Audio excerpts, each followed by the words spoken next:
Hey guys, Thunder E here and welcome to my iPhone 12 mini, 12, 12 Pro, 12 Pro Max gaming review. Now, we decided to do all devices together because it made a lot of sense since they have a lot of internals that are similar. Now, before we go ahead and start, don't forget to hit that subscribe button and notification icon to get notified with our latest videos. So looking at all the iPhones, Apple has crafted 4 new iPhones for us this year.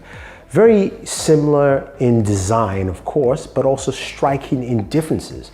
You know, looking at the mini, it's the smallest iPhone at 5.4 inches. It's got a small display, but rather still spacious enough, especially when you want to game. Then you go over to the 12 and 12 Pro. They are similar in size. The differences are in the camera, but the internals are also slightly different because the 12 has 4 gigs of RAM, while the 12 Pro has 6. Now you move over to 12 Pro Max, which is 6.7 inches, a behemoth of a device. This has 6 gigs of RAM, but also a larger battery, about 3,800 milliamps, which should come into play, especially if you're spending long hours gaming. All devices are 5G capable, which means you can do, of course, gaming over 5G, whether you're playing games like Call of Duty Warzone or even connecting directly to your Xbox. You know, 5G ultra wideband on Verizon is great for that, but you have 5G connectivity with T-Mobile and other carriers as well. So those aspects are there. But let's talk about these speakers first.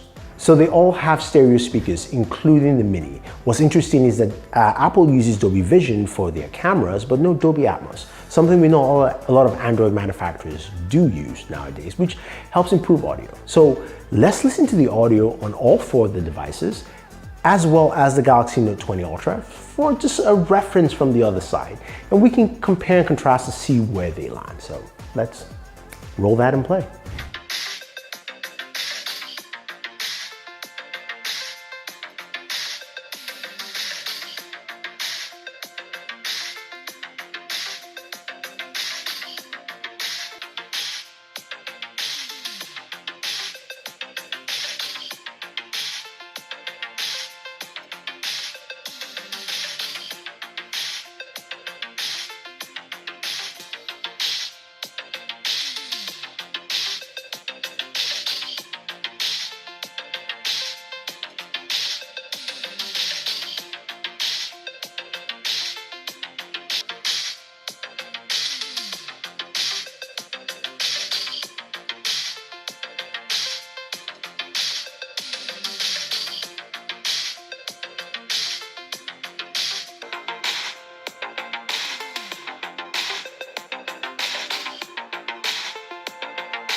So first off, the mini actually sounds really good. Small form factor, but still really good speakers built into it. So it looks like Apple is using the same speakers across the board for all their devices. You do hear variances in terms of sound levels between all of them.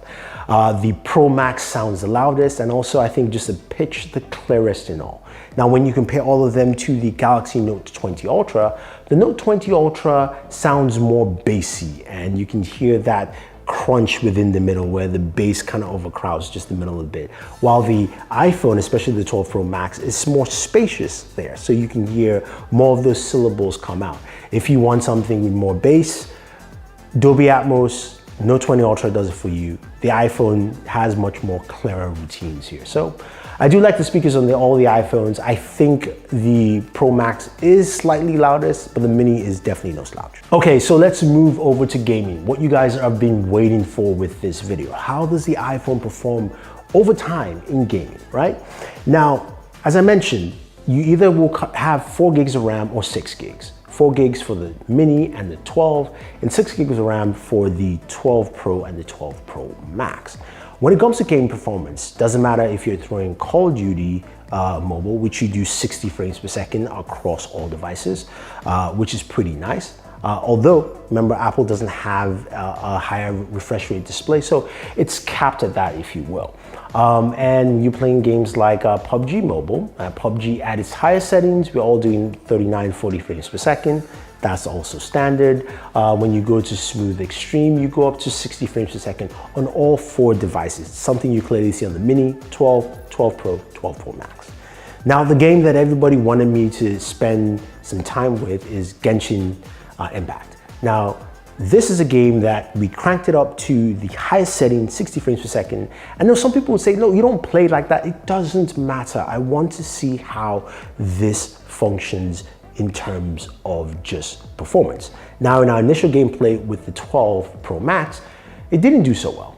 We had the update to iOS 14.2 on all the devices, and we played all of them, the Pro, the Mini, Pro Max, and of course, the 12. And we got the same results.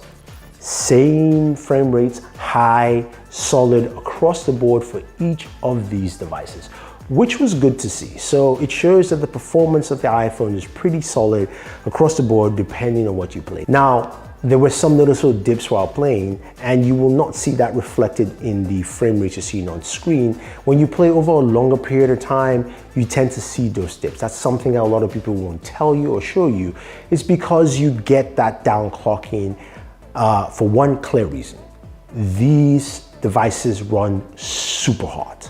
They run really, really hot, get up to like 107 degrees, sometimes 110, or even slightly more with the iPhone 12 Pro Max, the 12, the Mini, all of them run really hot, and they run hot really quick. So in terms of temperatures, I got to those temperatures really quick in roughly around, with Genshin Impact, in roughly around 10 to 15 minutes. Very fast, very quick, sometimes even quicker than that. So that's something to bear in mind when you're playing over long periods of time with highly graphically intensive games on the iPhone 12 series. Now, which is the best for you to game on? Honestly, it's a really simple matter. It's the 12 Pro Max for a couple of reasons. The Pro Max has a bigger display. So in terms of your buttons, you've got more space for button layouts, which the Mini does not provide. You also have a bigger battery on the 12 Pro Max as well. And that battery will carry you longer in your gameplay sessions. So that's also good to see. And the speakers are slightly better, as we saw. Now, going to the Mini is no slouch. It does pretty well, but I've noticed in my gameplay sessions, battery runs out much faster than any of the other devices. That's just something happens, and again, it's indicative of the battery size you find in there, and that's what you're going to get. So if you're going to game for a long period of time, the Mini is not the device for you. Now, the 12 and 12 Pro are similar in terms of gaming performance, even though one has 4 gigs with the 12 and the 12 Pro has 6 gigabytes. You're getting about the same gameplay performance, and it's also the same battery drain as well.